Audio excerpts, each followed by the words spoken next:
Hey everyone, and thanks for jumping back into the cryptoverse. Today, we're going to talk about Bitcoin, and we're just going to talk about drowning out the noise. If you guys like the content, make sure you subscribe to the channel, give the video a thumbs up, and also check out the Telegram channel, which you can find a link to in the description below. Let's go ahead and jump in. So one of the things, we mainly talk about data science, right? Again, crypto is not rocket science, just data science. We talk about data science on the channel. But sometimes I find it useful to talk about a few other things, like how do you navigate a market where the FOMO price one day is the fear price the next. And mentally speaking, I think one way to do so, and I know this sounds for anyone who's been in the space for a long time, one thing you can do to help is value your portfolio in its Bitcoin valuation. Okay? Yes, the USD valuation is important. I mean, we still live in a world where, fiat currency is what you use to buy things and stuff. It's not like everyone's going to their local grocery store and buying groceries with Bitcoin yet. But that's the point, right? At this stage, you should be valuing your portfolio in its Bitcoin valuation. And one of the reasons that's nice is because it also shows you the risk you're taking on altcoins. Okay, so for instance, let's say you're 100% in altcoins and you're watching Bitcoin go up, but your USD valuation of your portfolio is lagging behind Bitcoin, but let's say it's trending higher, you might feel, all right, that's pretty good. But if you saw your Bitcoin valuation during a Bitcoin mania phase, you might watch your Bitcoin valuation go from, say, X Bitcoin to X divided by 2 Bitcoin because Bitcoin is just outperforming the altcoin market. On the contrary, having altcoins can make sense if you're just consistently seeing your Bitcoin valuation go up with time, as if you had converted those alts to Bitcoin. I'm not saying you should convert your alts to Bitcoin. I'm not saying anything. I'm just saying that if you found out what the valuation of your portfolio is in its Bitcoin valuation, it might make navigating the cryptoverse just a little bit easier. Okay, so a lot of people don't do that, and I think a lot of people find it kind of strange. I think when anyone joins the cryptoverse for the first time, the idea that you would value something in terms of its Bitcoin valuation seems a little weird because more people care about what is the valuation of the U.S. dollar doing with this, or what is their portfolio doing with respect to the U.S. dollar. But if history is any indication, it is that Bitcoin trends up with time. And I've always said you should not be deterministic about anything. But if anything you are going to be deterministic on, it should be that Bitcoin trends up with time. Some other things you can do to remove the noise is you can remove the price from these charts, right? You can just simply remove the noise and look at the chart from other perspectives, right? Looking at long-term moving averages. Okay, so if we were to go do that, let's go look at, say, the 200-week SMA. What do you notice? It's just a monotonically increasing function. It started off over here at 116. Obviously, you need 200 weeks of data to have a 200-week SMA. Now the 200-week is at 18,700. If we were to dubiously speculate here and then just draw a line, which probably doesn't make a whole lot of sense, but we're going to do it anyways because it's my channel and I can do what I want. We might speculate that the 200-week SMA, in a few years, it could be approaching 100K, right? In a few years from now, all right? So remember, the 200-week SMA right now is coming in at a very modest $16,000. But we fast forward a few years and the 200-week could be 100K, all right? So it shows you that the general trend in the market, okay? You can look at shorter-term moving averages as well and see, all right, yeah, there's sometimes some dips, but it still generally trends up with time.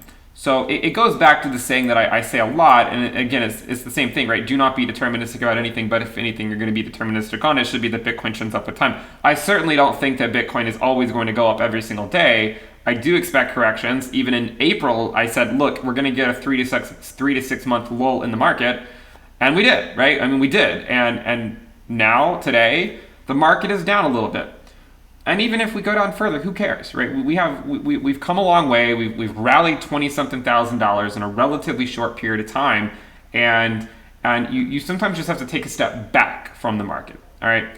Furthermore, on some exchanges, you might get freaked out, right? Look at some of these wicks that we saw earlier today. Here's a wick down to $8,200 or so. I don't know about you guys, but I don't get out of bed for an $8,200 Bitcoin. I mean, maybe if it had gone to $7,000 or something, all right, fine, like that would get me interested. But these things are just noise, right? It's just noise, and ultimately speaking, Bitcoin is on a very macro level journey to much higher prices, and it goes through these boom and bust cycles. And you can visualize some of these with moving averages that again are lagging indicators, right? I mean, this is still going down even when Bitcoin was already trending higher, right? If we put the price back on here, the price was already trending higher, but you get the idea. The valuation of Bitcoin goes through boom and bust cycles, and it just does it over and over again. And what I told you guys over here is we're going to get a mini cycle, like a mini bust cycle, 3 to 6 months, not a 2 or 3 year accumulation phase or bear market. And that was right? We put in a new all-time high, and that is the defining metric. Bitcoin was able to put in a new all-time high, therefore 64.8K was not the market cycle peak. All right. If it had taken us 3 years to put in a new all-time high, then yeah, 64.8K was the market cycle peak, but we were proven correct. I would dubiously speculate, again, as I've said before, that I do believe the cycle will extend beyond 2021. This is something I've been saying since 2019. You can go back and look on my channel. In 2019, I said it. In 2020, I said it. In 2021, I've been saying it. Is it a possibility I'm wrong?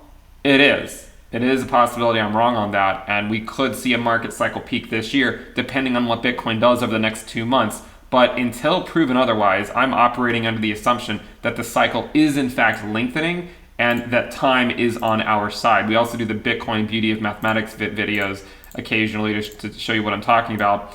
But if you overlay market cycle ROI and then normalize it to this cycle, you can see that the cycle ROI, or the length of the cycle, continues to get longer and longer. Okay, so again, is it dubious speculation? It is. It is dubious speculation. And it's only going to take a little bit longer before the cycle is technically lengthened from the bottom. It's already lengthened from the halving, but this was our speculation all along, is using this analysis, we do not expect this to have been the market cycle peak, because then it would imply a shortened cycle.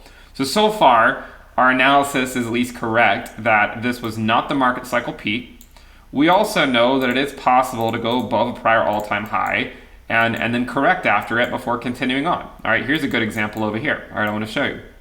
So what we're going to do is we're going to go down to the daily time frame, okay, and we're going to look at some of these charts. We'll go scroll all the way back, and what you'll notice is that there are times, right? There are times where you might go through a prior all-time high and not immediately continue the rally. Right? I mean, here's a good example. This is a good example of putting out the prior all-time high just barely, and then we still had a mini correction back down. 30% correction. Didn't change the fact that a few weeks later we were putting in highs again. But you have to realize that this is just the nature of crypto, right? It does not move up monotonically, except for maybe over here, more or less on the weekly time frame. But crypto does not move up monotonically, and you will get corrections along the way. One of the best ways to navigate that is to value your portfolio in Bitcoin, tune out all the emergency videos that are constantly telling you everything's an emergency, because it's not. It's just business as usual. And then maybe remove the price and look at long-term moving averages. Another thing you can do is just kind of tune out of crypto for a while. I think a lot of the people that make the most money in crypto can also be people that buy crypto and then forget about it for 6 years or something. Okay, so consider that as well. There's certainly a lot of different ways you can do that, and I do find it disheartening when people freak out over 5, 10, 20% drops, because you're signing up for that, right? When you buy crypto, you're signing up for that. And look, when we look at this chart, this isn't even a correction, really. I mean, this is just daily volatility so far. Could it become a correction, right? Could it become one? Yeah, it could. But so far, it's just daily volatility. So let's take it one step at a time, and we'll see where we come out. My speculation is that the market cycle, again, we have a ways to go, all right? If Bitcoin is trading for like 150K in 2 months, then it's likely there's a good chance the cycle could be over, There's a good chance. But if we're not, then I still think we're just clear skies ahead. All right, time is on our side. I also think that the longer it takes us to move higher, the higher we will ultimately fly.